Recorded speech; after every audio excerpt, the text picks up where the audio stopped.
Hello and welcome back students, welcome back to Vision Academy. So BBA, BBM, BMS का CAP registration process शुरू हो चुका है। अब आज के इस वीडियो में हम देखने जा रहे हैं किस तरीके से आप कंप्लीट रजिस्ट्रेशन कर सकते हैं फॉर बीबीए, बीबीएम, बीएमएस। अगर आप बीसीए के लिए एनरोल करना चाहते हैं तो उसके लिए एक सेपरेट वीडियो आएगा, आप उसको देख लीजिएगा। बिकॉज इस बार बीसीए और बीबीए दोनों के लिए अलग अलग फॉर्म्स को फिल करना है हमको। तो for BCA another video is going to come in. अब यहाँ पे देखिए कैसे प्रोसेस कर सकते हैं, इसको मैं पूरा बताने वाला हूँ। एक चीज़ मैं आप लोगों को कहूँगा कि प्लीज़ बहुत ही केयरफुली पूरे वीडियो को ज़रूर देखिएगा। बिकॉज बहुत बार स्टूडेंट्स बहुत ही माइनर से गलतियाँ कर देते हैं, जिसकी वजह से आगे जाके हमको वो फेस करना पड़ उसके रिगार्डिंग इश्यूज फेस करने पड़ते हैं और दिक्कत आती है। इसीलिए मैं कहूँगा कि पूरी तरीके से अच्छे से इस वीडियो को देख लीजिएगा, सो दैट कि आप कोई भी गलती ना करें in the form filling process. ठीक है, चलिए शुरुआत करते हैं। सबसे पहले आपको क्या करना है, यहाँ पे आपको जाना है सीईटी की वेबसाइट पे। सीईटी की वेबसाइट पे जाने के बाद में आपको 2025 एंड 26 के ऊपर क्लिक करना है। सीईटी के ऑप्शन के अंडर में आपको लॉगिन कर लेना है। लॉगिन करने के बाद में आप आ जाएंगे आपके डैशबोर्ड पे। डैशबोर्ड पे आने के बाद में आपको कैप प्रोसेस के ऊपर क्लिक करना है। ओके, इसके ऊपर आपको क्लिक करना है। इस पर क्लिक करने के बाद में आपके पास में यहाँ पे एक ऑप्शन नज़र आएगा BBA, BMS, BBM and MBA integrated का। इसके ऊपर आपको क्लिक करना है। Once you click on this, एक बार क्लिक कर दिया तो आपके पास में एक ऐसा स्क्रीन आएगा।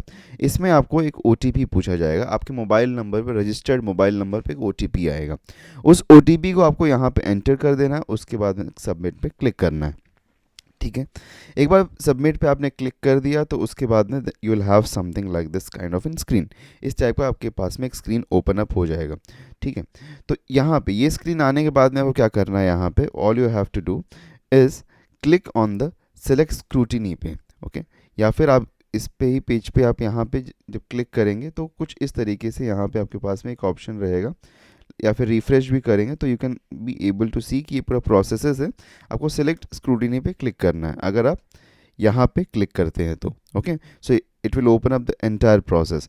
लेकिन आपको यहाँ पे सिलेक्ट स्क्रूटिनी पे क्लिक करना है और आगे प्रोसीड करेंगे। जैसे आप सिलेक्ट स्क्रूटिनी पे क्लिक करते हैं, ओके, जैसे ही आप वहाँ पे क्लिक करेंगे तो फिर आपके पास में दो ऑप्शंस आएंगे स्क्रूटिनी के।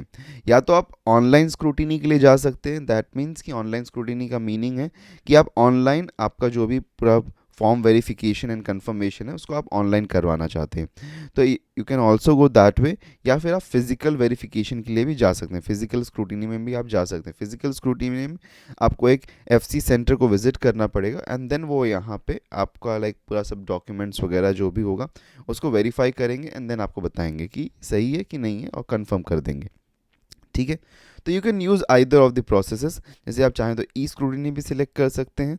ओके, ई स्क्रूटिनी का प्रोसेस सिंपल है, इसको सिलेक्ट कर लीजिए, सेव एंड प्रोसीड पे क्लिक करिए। ओके, और फिजिकल स्क्रूटिनी सिलेक्ट करेंगे, आप यहाँ फिजिकल स्क्रूटिनी सिलेक्ट करेंगे एंड सेव एंड प्रोसीड पे क्लिक करेंगे। फिर आपके पास में कन्फर्मेशन आएगा, इसको कन्फर्मेशन को आप सिलेक्ट कर सकते हैं। उसके बाद में okay, this is the process कि जब आप ई स्क्रूटिनी के थ्रू जाएंगे आगे तो यहाँ पे जस्ट कन्फर्म करेंगे और आपके पास में ये ऑप्शन आ जाएगा। अगर आप फिजिकल स्क्रूटिनी के थ्रू जा रहे हैं तो यहाँ पे कंफर्म करने के बाद में आपके पास में इस तरीके का ऑप्शन नज़र आएगा। ओके, क्लियर है ये चीज़। फिजिकल स्क्रूटिनी के बाद में ये ऑप्शन नज़र आता है आपको, जहाँ पे आपको डिस्ट्रिक्ट, एफसी सेंटर आपका और स्लॉट को यहाँ पे सिलेक्ट करना है। अब देखिए हर डिस्ट्रिक्ट में एफसी सेंटर नहीं है। दैट मीन्स कि facilitation centre in every district available नहीं है, बहुत सारे जगहों पे लिमिटेड है। तो इसीलिए आपको कुछ कुछ जगहों पे फैसिलिटेशन सेंटर्स देखने के लिए नहीं मिलेंगे। ओके, सो आप फिर उस टाइम पे चेंज कर सकते हैं आपका डिस्ट्रिक्ट। ओके, तो इस तरीके से आप यहाँ पे सिलेक्ट कर सकते हैं। इसमें आप डेट सेलेक्ट कर लेंगे, उसके बाद में आपके पास में स्लॉट अवेलेबल हो जाएगा। स्लॉट में से आपको जो भी स्लॉट कंफर्टेबल लग रहा है वो स्लॉट को सिलेक्ट कर लीजिए, सेव एंड प्रोसीड पे क्लिक करिए।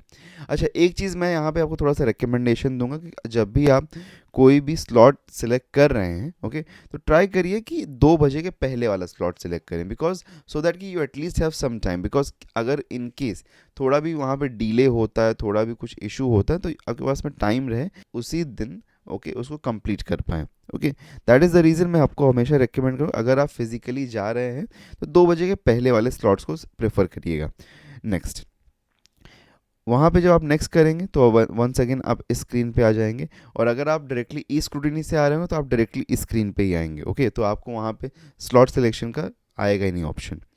तो यहाँ पे आपको क्या करना है, आप देखिए अगर आपने बीबीए, बीसीए दिया हुआ है, ओके, अगर आपने बीबीए बीसीए का एग्ज़ाम दिया हुआ है, सीईटी एग्ज़ाम दिया है, तो आपको यहाँ पे यस पे क्लिक करना है, और अगर नहीं दिया है तो आपको यहाँ पे नो पे क्लिक करना है। ठीक है, तो यस पे जैसे आप क्लिक करेंगे, यहाँ पे जैसे आप यहाँ पे यस पे क्लिक करते हैं, as soon as you click on yes, तो यहाँ पे आपके पास में एक दो ऑप्शन आ जाएगा। Okay, the two option that we है, पहला है कि आपको रोल नंबर और दूसरा है आपको एप्लीकेशन नंबर आपका डालना है। दोनों ही चीज़ें आपके स्कोर कार्ड पे मिल जाएंगी आपको। Okay, you will get that on your score card, और उसी के साथ में आपका जो एडमिट कार्ड था इस पे भी आपको मिल जाएगा।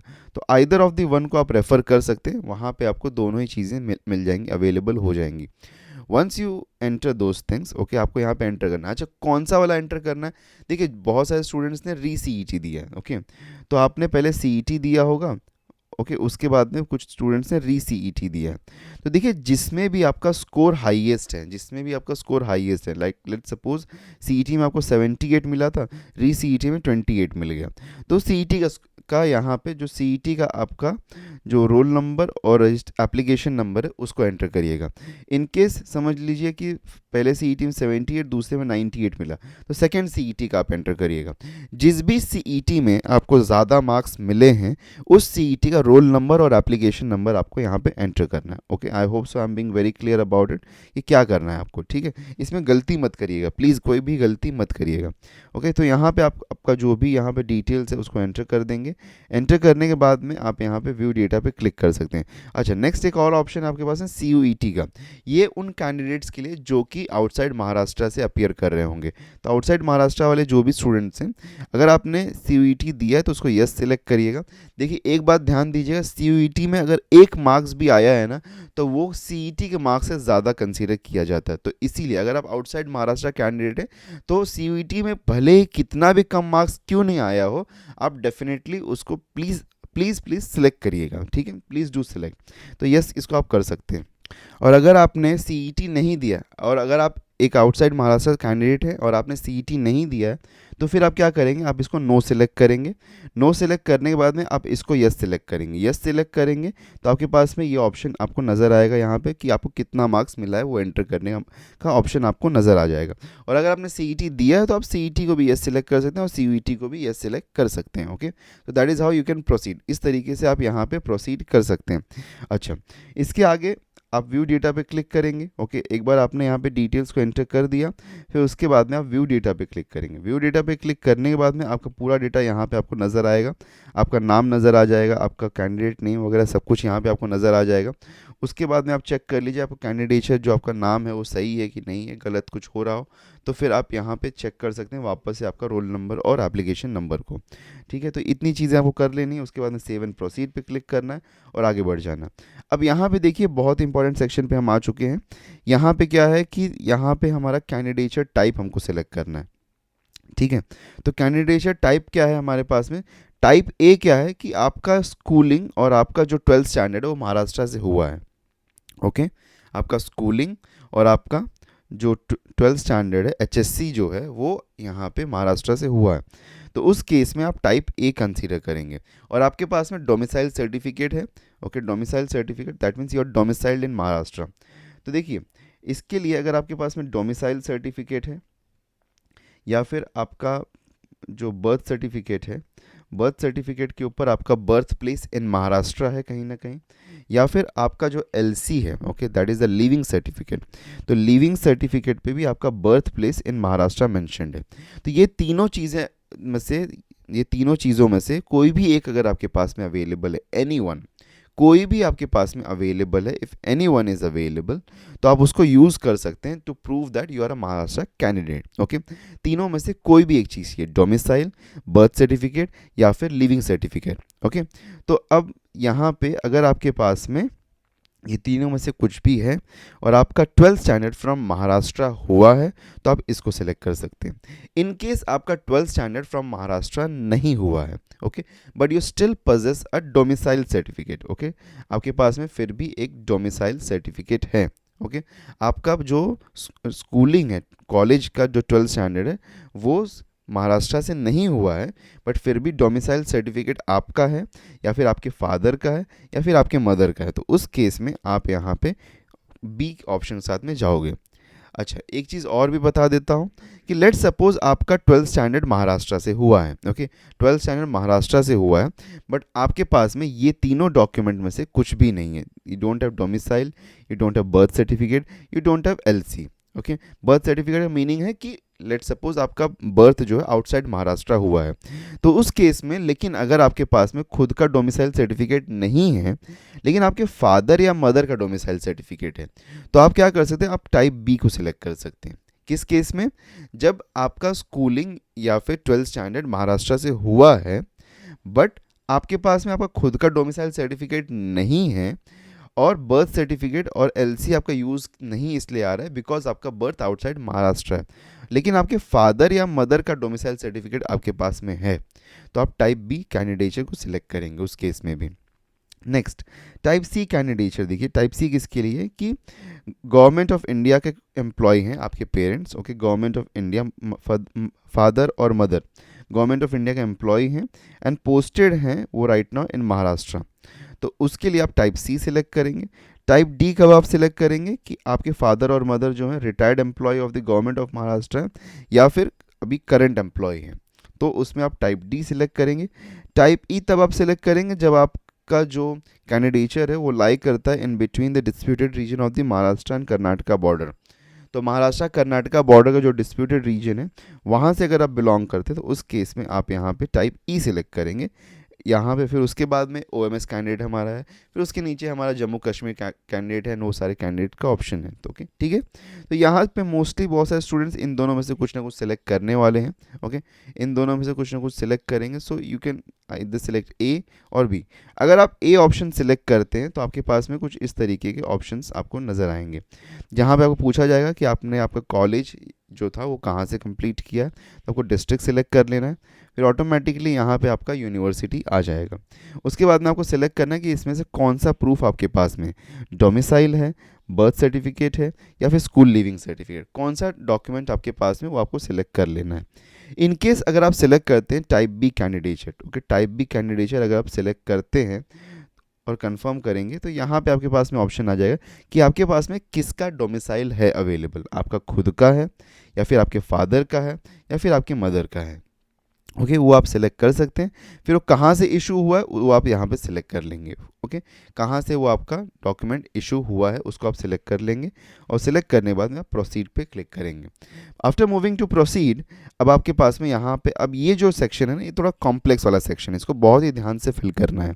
कैसे फिल करना है मैं आपको बता देता हूँ, ओके, बहुत ही ध्यान से फिल करना है, थोड़ा कॉम्प्लेक्स सेक्शन है, पहले मैं आपको बता रहा हूँ। तो करना क्या है यहाँ पे, सबसे पहली चीज़, आप जनरल कैटेगरी से बिलोंग करते हैं कि रिजर्व कैटेगरी से बिलोंग करते हैं, ये आपको समझने की ज़रूरत है। Okay, general category that means open category में आप बिलोंग करते हैं। Okay, reserve category that means कोई कास्ट है आपके पास में। ओके, अब जैसे जनरल कैटेगरी के बारे में बात करते हैं, तो जनरल कैटेगरी में आपको कुछ नहीं करना है। रिजर्व कैटेगरी पे अगर आप जा रहे हैं तो रिजर्व कैटेगरी जैसे आप जाएंगे तो आपके पास में यहाँ पे सिलेक्ट कैटेगरी का ऑप्शन आपके पास में नज़र आ जाएगा। You can select your category, आपके पास में जो भी कैटेगरी आप उसको सिलेक्ट कर सकते हैं यहाँ से। ओके, तो यहाँ से आप सिलेक्ट कैटेगरी कर लेंगे तो कुछ भी आप सिलेक्ट कर सकते हैं। सिलेक्ट करने के बाद देन आपके पास में आपका सब कैटेगरी वो सिलेक्ट करने का ऑप्शन आएगा। फिर अगर आप SC ST कास्ट से बिलोंग करते हैं, ओके, SC या ST कास्ट से बिलोंग करते हैं, तो उस केस में मैंने आपको ऑलरेडी बताया था कि आपको कास्ट सर्टिफिकेट, ओके, और उसी के साथ में आपको वैलिडिटी सर्टिफिकेट, ओके, तो ये दोनों ही सर्टिफिकेट्स यहाँ पे रिक्वायर्ड होंगे। देखिए यहाँ पे भी नीचे मेंशन्ड है ये सारी चीज़ें, ठीक है, all the things are mentioned over here कि किस तरीके से क्या क्या डॉक्यूमेंट्स का आपका रिक्वायरमेंट होगी। तो ये दो चीज़ों का रिक्वायरमेंट है। और अगर आप किसी भी और कैटेगरी से बिलोंग करते हैं other than this, like for example let's suppose you are belonging to OBC category या फिर SBC and all and anything else, तो उस केस में आपके पास में 3 सर्टिफिकेट का रिक्वायरमेंट है। एक है कास्ट, एक है वैलिडिटी, ओके, एक है वैलिडिटी, और एक हमारे पास में नॉन क्रीमी लेयर, ओके। तो ये हमारे पास में इतने डॉक्यूमेंट्स की रिक्वायरमेंट होती है। अब जैसे कि यहाँ पे मैंने SC सिलेक्ट किया है तो यहाँ पे सब कैटेगरी सिलेक्ट करने के बाद में सिलेक्ट द स्टेटस पूछा जा रहा है यहाँ पे कि वैलिडिटी सर्टिफिकेट है कि नहीं है, तो उसमें आपके पास में 3 ऑप्शंस हैं, अवेलेबल है या फिर अप्लाइड बट नॉट रिसीव्ड या फिर नॉट अवेलेबल। अगर आप नॉट अवेलेबल करेंगे तो आप ओपन कैटेगरी में चले जाएंगे, तो आपके पास में आइदर ऑफ दिस 2 ऑप्शन में से कोई भी एक ऑप्शन आपको सिलेक्ट करना है। तो अवेलेबल दैट मीन्स कि आपके पास में ऑलरेडी है। अप्लाइड बट नॉट रिसीव्ड, इसका मीनिंग है कि आपने अप्लाई किया लेकिन रिसीव नहीं हुआ अभी तक, तो उस केस में आप जो रिसिट है उसका कॉपी या उसके डिटेल्स को यहाँ पे दे सकते हैं। ठीक है, आई hope so this is also very clear, ये आप कर सकते हैं। फिर आपका जो कास्ट सर्टिफिकेट है वो कहाँ से इशू हुआ है, like deputy collector, sub divisional officer या फिर तहसीलदार, किसने इशू किया आपका कास्ट सर्टिफिकेट, वो आपको यहाँ पे सिलेक्ट कर लेना है। इन केस अगर आप यहाँ पे ओबीसी कैटेगरी या फिर एससी एसटी के अलावा कोई और सिलेक्ट करते हैं तो उस केस में आपको यहाँ पे आपका सबसे पहले सब कैटेगरी सिलेक्ट कर लेना। सब कैटेगरी सिलेक्ट करने के बाद में देन आपके पास में यहाँ पे 3 ऑप्शन आते हैं, एक है वैलिडिटी, एक है आपका कहाँ से कास्ट सर्टिफिकेट इशू हुआ है, एक है नॉन क्रीमी लेयर का। तो तीनों ही आप चीज़ें आपको यहाँ पे सिलेक्ट करनी है और उसका स्टेटस आपको बताना है। लाइक स्टेटस का यहाँ पे भी आप अगर देखेंगे तो सेम है, available, applied but not received and not available. फिर कहाँ से आपका कास्ट सर्टिफिकेट इशू हुआ है, सब डिविजनल ऑफिसर या फिर डिप्टी कलेक्टर या फिर तहसीलदार, तो तीनों में से कहाँ से आपका डॉक्यूमेंट इशू हुआ है that is the caste certificate, वो आपको सिलेक्ट कर लेना है। और सेम नेक्स्ट आपको नॉन क्रीमी लेयर के लिए बताना है कि अवेलेबल है आपके पास में या फिर नॉट रिसीव्ड है या फिर नॉट अवेलेबल। किसी भी केस में अगर आप कोई भी डॉक्यूमेंट को नॉट अवेलेबल कर देंगे तो आप ओपन कैटेगरी में शिफ्ट कर जाएंगे, तो इसीलिए बहुत ही केयरफुली इसको आप फिल करिएगा। ये करने के बाद में आप आगे प्रोसीड कर सकते हैं। मैं अभी फ़िलहाल में यहाँ पे जनरल कैटेगरी के साथ में आगे मूव कर रहा हूँ। नेक्स्ट है ईडब्ल्यूएस सेक्शन, क्या आप ईडब्ल्यूएस सेक्शन से बिलोंग करते हैं कि नहीं करते हैं। ओके, अच्छा एक बात को याद रखिएगा आप लोग यहाँ पे कि ईडब्ल्यूएस सेक्शन जो है, okay, EWS section is only and only available for the general and open category students. Okay, तो ईडब्ल्यूएस के लिए अगर आप एप्लीकेबल हैं येस या नो पे आप सिलेक्ट कर सकते हैं यहाँ पे। ओके, अगर आप येस पे सिलेक्ट करेंगे, okay, if you click on yes, okay, अगर आप येस पे क्लिक करेंगे तो आपके पास में वापस से ईडब्ल्यूएस का स्टेटस पूछा जाएगा कि आपके पास में ईडब्ल्यूएस सर्टिफिकेट है कि नहीं है।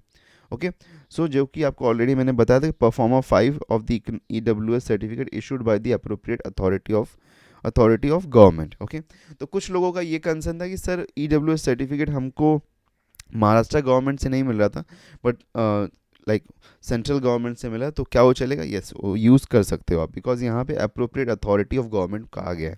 ओके, अब महाराष्ट्र गवर्नमेंट तो इशू ही नहीं करे तो आप यूज़ कर सकते हो उसको।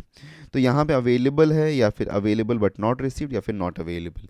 यहाँ पे भी अगर आप नॉट अवेलेबल कर दोगे तो आप डायरेक्टली यहाँ पे ओपन कैटेगरी में शिफ्ट हो जाओगे, then you are eligible as per open category. देखिए यहाँ पे मेंशन्ड है, if you select not available, तो आइदर ऑफ द टू में होना चाहिए। अगर आप यहाँ पे applied but not received select करते हो तो वहाँ पे फिर आपको उसका डिटेल्स फिल करना पड़ेगा। Okay, you will have to fill up the details जो कि रिसिट डिटेल्स होंगे आपके।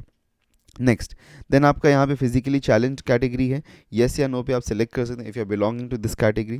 ओके, इसमें अगर आप बिलोंग करते हैं तो फिर वापस से यहाँ पे आपके पास में ऑप्शन है टू सेलेक्ट कि कौन सी कैटेगरी से आप बिलोंग करते हैं। ओके, लाइक कौन सा डिसेबिलिटी कैटेगरी है, और इसमें भी आपको एक इसका भी सर्टिफिकेट देने की ज़रूरत पड़ेगी जो कि certificate of the person with disability at the time of the verification. Okay, तो उसका भी सर्टिफिकेट आपको देना पड़ेगा, उसको भी यस या नो कर सकते हैं। मैं नो करके आगे मूव कर रहा हूँ। फिर है आपका personal defence section. Okay, parent is a defence personnel, तो इसमें भी आप क्लेम कर सकते हैं यस या नो। आपके पास में यहाँ पे 3 कैटेगरीज दिए गए, एक्स सर्विसमैन है, एक्टिव सर्विस या फिर active service non domicile personal, active non domicile defence candidate has retain the family in Maharashtra. तो इसमें से आपका जो भी क्राइटेरिया आप उसको सिलेक्ट कर सकते हैं and then you can move ahead. इस केस में आपको परफॉर्मर सी देना पड़ेगा। ओके, डू रिमेंबर कि इस केस में आपको परफॉर्मर सी को सबमिट करना पड़ता है। ठीक है, नेक्स्ट मूविंग अहेड, उसके बाद में आपको फाइनली यहाँ पे आपको नेशनलिटी सर्टिफिकेट देना होता है। नेशनलिटी के लिए आइदर ऑफ द 3 कुछ भी यूज़ कर सकते हो आप यहाँ पे डोमिसाइल यूज़ कर सकते हो या फिर आप यहाँ पे स्कूल लिविंग सर्टिफिकेट यूज़ कर सकते हो या फिर बर्थ सर्टिफिकेट।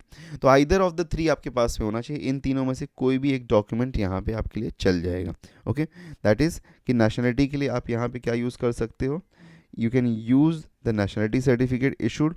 बहुत सारे स्टूडेंट्स जो होंगे ना उनका डोमिसाइल के ऊपर, ओके, डोमिसाइल के ऊपर ही जो डोमिसाइल सर्टिफिकेट होता है उसी में ऊपर domicile, age and nationality certificate mentioned होता है, तो आप उसको भी यूज़ कर सकते हो। You can also use that. Okay, आप उसको भी यूज़ कर सकते हो एज एन नेशनलिटी सर्टिफिकेट। ठीक है, आपका जो डोमिसाइल सर्टिफिकेट होगा वहाँ पे domicile, age and nationality certificate mention होता है, यू कैन यूज़ दैट। उसको सिलेक्ट करने के बाद में आपको जो भी यहाँ पे ऑप्शन कन्वीनियंट है, लाइक डोमिसाइल है तो वो सिलेक्ट कर लीजिए। डोमिसाइल दैट मीन्स कि नेशनलिटी सर्टिफिकेट उसको मेंशन होना चाहिए तभी एक्सेप्ट होगा, और else you need specifically a nationality certificate, या फिर आपके पास में अगर बर्थ सर्टिफिकेट या फिर लिविंग सर्टिफिकेट है तो उसको आप सिलेक्ट कर लीजिए एंड सेव एंड प्रोसीड पे क्लिक कर दीजिए। नेक्स्ट मूविंग अहेड, आपको यहाँ पे आपका 10th स्टैंडर्ड का मार्क्स पूछा जाएगा, एसएससी मतलब 10th स्टैंडर्ड। तो यहाँ पे आपका बोर्ड सेलेक्ट कर लीजिए, आपका पासिंग ईयर क्या था वो सिलेक्ट कर लीजिए, आपका सीट नंबर क्या था वो यहाँ पे टाइप कर दीजिए, फिर आपके जो मार्क्स थे उसको एंटर कर दीजिए यहाँ पे, लाइक एग्रीगेट कितने मार्क्स कौन से सब्जेक्ट में और टोटल कितना मिला था वो डाल दीजिए। उसके आगे नीचे स्क्रॉल करके जाएंगे तो आपके पास में ऑप्शन आ जाएगा हैव यू पास्ड एचएससी और not, that means 12th standard. तो पास किया है तो येस पे सिलेक्ट करिए, नहीं किया है तो नो कर पे सिलेक्ट, दैट मीन्स कि ये अपीयरिंग कैंडिडेट्स के लिए होता है नो, लेकिन अभी फिलहाल में सब लोग पास कर चुके हैं तो सबके पास में रिजल्ट भी होगा, तो आप येस पे सिलेक्ट करिए और यहाँ पे बोर्ड सेलेक्ट कर लीजिए। फिर उसके बाद में आपका पासिंग ईयर क्या है वो सिलेक्ट कर लीजिए यहाँ पे, okay just select the passing year, और यहाँ पे रोल नंबर डाल दीजिए अपना, और have you passed in first attempt या फिर वापस से री अटेम्प्ट में पास हुए तो येस या नो आप यहाँ पे कर सकते हैं। देन उसके बाद में आपके पास में यहाँ पे सेक्शन है जो कि आपका मार्क्स का, ये सब एंटर कर दीजिए यहाँ पे। देन फाइनली पूछा जाता है कि have you pass diploma in engineering और टेक्नोलॉजी, लाइक कुछ स्टूडेंट्स होंगे जो कि 12th स्टैंडर्ड नहीं पास किए होंगे बट उन्होंने डिप्लोमा किया होगा, तो वो स्टूडेंट्स इसको नो सेलेक्ट करेंगे और यहाँ पे इसको यस सेलेक्ट करेंगे जो स्टूडेंट्स ने डिप्लोमा दिया होगा। सो फॉर डिप्लोमा स्टूडेंट्स आप यहाँ पे इसको यस करेंगे और फिर यहाँ पे इसका मार्क्स को आप एंटर करेंगे, okay you will enter the marks over here for the diploma students, okay फिर सेव एंड प्रोसीड पे क्लिक करके आप आगे बढ़ जाएंगे। आगे बढ़ेंगे तो आपका यहाँ पे पर्सनल डिटेल्स का सेक्शन ओपन अप हो जाता है। यहाँ पे कुछ चीज़ें बहुत ज़्यादा इंपॉर्टेंट हैं जिसको फिल करना इंपॉर्टेंट है, देखिए नाम वगैरह में कुछ भी करेक्शन अगर होगा तो उसको आप यहीं पर कर दीजिएगा, ठीक है। डेट ऑफ बर्थ सब चेक कर लीजिए सब प्रॉपर है कि नहीं है, जेंडर चेक कर लीजिए, ओके ऑर्फन कैटेगरी यहाँ पे एनेबल्ड है, येस या नो जो भी हो आप उसको सिलेक्ट कर सकते हैं, येस या नो इन केस। और फिर फैमिली इनकम का क्राइटेरिया उसको सिलेक्ट कर लीजिए। टीएफडब्ल्यूएस के लिए अप्लाई करना चाहते हैं कि नहीं, टीएफडब्ल्यूएस क्या होता है कि इस केस में टीएफडब्ल्यूएस में आपका जो ट्यूशन फीस होता है, ओके कॉलेज की एक ट्यूशन फीस होती है वो वेव ऑफ कर दी जाती है, ओके तो you get an 100% okay waiver on the tuition fee, तो ट्यूशन फी को 100% वेव ऑफ कर दिया जाता है, बट इसके लिए आपको इनकम सर्टिफिकेट देना पड़ता है, you need to provide the income certificate of the current year of your family जो कि 8 लाख से बिलो होना चाहिए, ओके एनुअल इनकम आपके फैमिली का 8 लाख से बिलो होना चाहिए, तो उस केस में आप टीएफडब्ल्यूएस क्राइटेरिया को अवेल कर सकते हैं। तो यहाँ पे यस या नो कर सकते हैं आप कौन से रिलीजन से बिलोंग करते हो वो सिलेक्ट कर लीजिए, मदर टंग क्या है, ये ऑलरेडी वैसे आ रहा होगा, इसको अगर आप चेंज करना चाहो तो चेंज कर सकते हैं। अच्छा उसके बाद में एक जो next option that is for the minority linguistic और religious minority. Now based upon your selection for the religion and the mother tongue आपको लिंग्विस्टिक माइनॉरिटी और आपका जो रिलीजियस माइनॉरिटी है उसके लिए ऑप्शन मिलेगा। जैसे कि अगर आपने हिंदी यहाँ पे डाला है तो आपको हिंदी लिंग्विस्टिक माइनॉरिटी के लिए मिले, अगर आप सिंधी हैं तो आप यहाँ पे सिंधी मदर टंग सेलेक्ट करिए, ठीक है। अगर आप लेट्स सपोज गुजराती हैं तो you have to select Gujarati over here so that you can get the Gujarati linguistic minority. I hope so you understanding. तो यहाँ पे जैसे कि आप जो भी सिलेक्ट करेंगे उसके बेसिस पे आपके पास में यहाँ पे do you belong to minority, yes करेंगे। यस करने के बाद माइनॉरिटी स्टेटस आएगा, रिलीजियस माइनॉरिटी या लिंग्विस्टिक माइनॉरिटी क्या सिलेक्ट करना चाहते हैं। जैसे कि मैंने यहाँ पे अगर दोनों सेलेक्ट कर लिया तो we have an option to select for the both, okay तो मैं यहाँ पे अगर रिलीजियस माइनॉरिटी देखूँ तो वो भी सिलेक्ट कर सकता हूँ, मैं अगर चाहूँ तो लिंग्विस्टिक माइनॉरिटी उसको भी सिलेक्ट कर सकता हूँ, which ever you want you can select. तो ये माइनॉरिटी का सेक्शन है जहाँ पे आप माइनॉरिटी सेक्शंस को अवेल कर सकते हैं। This is also very important section, तो बहुत ही केयरफुली फिल करिएगा। इसके बाद में आपका सेक्शन आ जाता है फॉर द एड्रेस, तो एड्रेस वगैरह चेक कर लीजिए आपका प्रॉपर है कि नहीं है, इनकेस कोई भी गलती कोई भी गड़बड़ी है तो उसको अपडेट कर सकते हैं आप इसके अंदर। मूविंग अहेड आपका मोबाइल नंबर को आप चेंज नहीं कर पाएंगे, ईमेल आईडी आपका नज़र आएगा उसको भी चेंज नहीं कर सकते, ये दोनों चीज़ें फिक्स्ड रहती हैं, इसको आप चेंज नहीं कर सकते। इफ़ एट ऑल इसको चेंज भी करना है तो you have to directly contact to the CET cell, ठीक है। सेव एंड प्रोसीड पे क्लिक करेंगे, आगे बढ़ जाएंगे। इसके बाद में अब आपको फ़ोटो अपलोड करना है। फ़ोटो अपलोड करने में आपको क्या करना है, एक बात को ध्यान दीजिएगा, फ़ोटो अपलोड करने के लिए एक चीज़ इंपॉर्टेंट यहाँ पे कि आपको फ़ोटो के अंदर ही साइन भी अपलोड करना है, ओके दैट मीन्स कि आपका जो फ़ोटो होगा जब आप यहाँ पे फ़ोटो अपलोड करेंगे तो ऊपर फ़ोटो होना चाहिए, नीचे यहाँ पे साइन होना चाहिए, इस तरीके से आपको स्कैन करके अपलोड करना है, ओके इस तरीके से आपको आपका फ़ोटो अपलोड करना है, ये यहाँ पे ऊपर मैंशनड है। तो देखिए यहाँ पे मेंशन है scan the photo and signature using good quality scanner, ठीक है। तो यहाँ पे आपको फ़ोटो और आपका जो साइन है उसको साथ में अपलोड करना है। अपलोड करने के बाद में सेव एंड प्रोसीड पे क्लिक करके आगे बढ़ जाएंगे। सेव एंड प्रोसीड पे क्लिक करके आगे बढ़ेंगे। अब आपका यहाँ पे लिस्ट ऑफ डॉक्यूमेंट्स आ चुका है जो कि आपको अपलोड करने की ज़रूरत है। तो आप सभी डॉक्यूमेंट्स को एक एक करके अपलोड कर दीजिए। सबसे पहले सिलेक्ट फाइल क्लिक करिए, फिर अपलोड पे क्लिक करिए और आपका डॉक्यूमेंट अपलोड हो जाए। तो वन बाय वन पूरे के पूरे सभी डॉक्यूमेंट्स को अपलोड कर दीजिए। अपलोड होने के बाद में सेव एंड प्रोसीड पे क्लिक करिए। सेव एंड प्रोसीड पे क्लिक करने के बाद में आप यहाँ पे, हाँ, एक बार आपका डॉक्यूमेंट्स अपलोड हो गया तो सेव एंड प्रोसीड पे क्लिक करेंगे एंड मूव अहेड करेंगे तो आपका यहाँ पे फीस जो है वो आपको नज़र आ जाएगा। अगर आपने ऑलरेडी सीईटी एग्ज़ाम दिया हुआ है, okay, if you have already given the CET exam, तो उस केस में आपको यहाँ पे 0 फीस नज़र आएगा। और अगर आपने सीईटी एग्ज़ाम नहीं दिया है तो आपको 1000 रुपीज़ या फिर 800 रुपीज़ पे करने की ज़रूरत पड़ेगी, depending upon the criteria you belong to. ठीक है।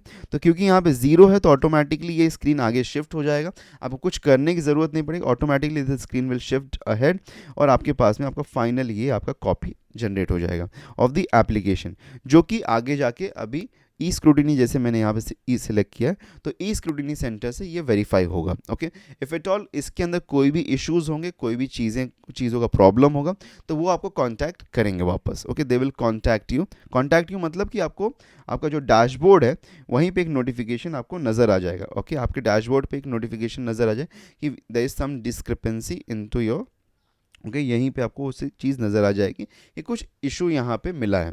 तो वो इशू जो आपको मिला है यहाँ पे, तो वो इशू को आपको फिर रिजॉल्व करना होगा। I hope so you are getting it. तो एक बार अब आपका यहाँ पे हो चुका है पूरी तरीके से, कंफर्म हो गया, लाइक एप्लीकेशन फॉर्म लॉक हो गया, तो अब आपका ये डायरेक्टली अब वेरिफिकेशन के लिए प्रोसीड कर चुका है। अच्छा, इन केस अगर फिर भी आप कोई एडिट करना चाहते हो, कुछ गलती हो गई, तो आप अनलॉक कर सकते हैं, अनलॉक करके एडिट कर सकते हैं, फिर लॉक कर सकते हैं उसको। ओके, तो इस तरीके से पूरा प्रोसेस है फॉर्म फिलिंग का। आई होप सो कि आपको समझ में आएगा बहुत ही अच्छी तरीके से। एक चीज़ और मैं आपको लोगों को बताना चाहता हूँ यहाँ पे कि काफ़ी सारे स्टूडेंट्स डिमांड कर रहे थे for paid counselling sessions. That is the reason we have also came up with the paid counselling sessions. हम ये नहीं कहते हैं आप डेफिनेटली इसको लीजिए ही, ओके, वी डू नॉट, हम ये फोर्स नहीं करेंगे आप लोगों को कि आपको लेना ही है ये। ओके, हम अभी भी फ्री काउंसलिंग पे बिलीव करते हैं और हम अभी भी हेल्प कर रहे हैं पूरी तरीके से सभी स्टूडेंट्स का।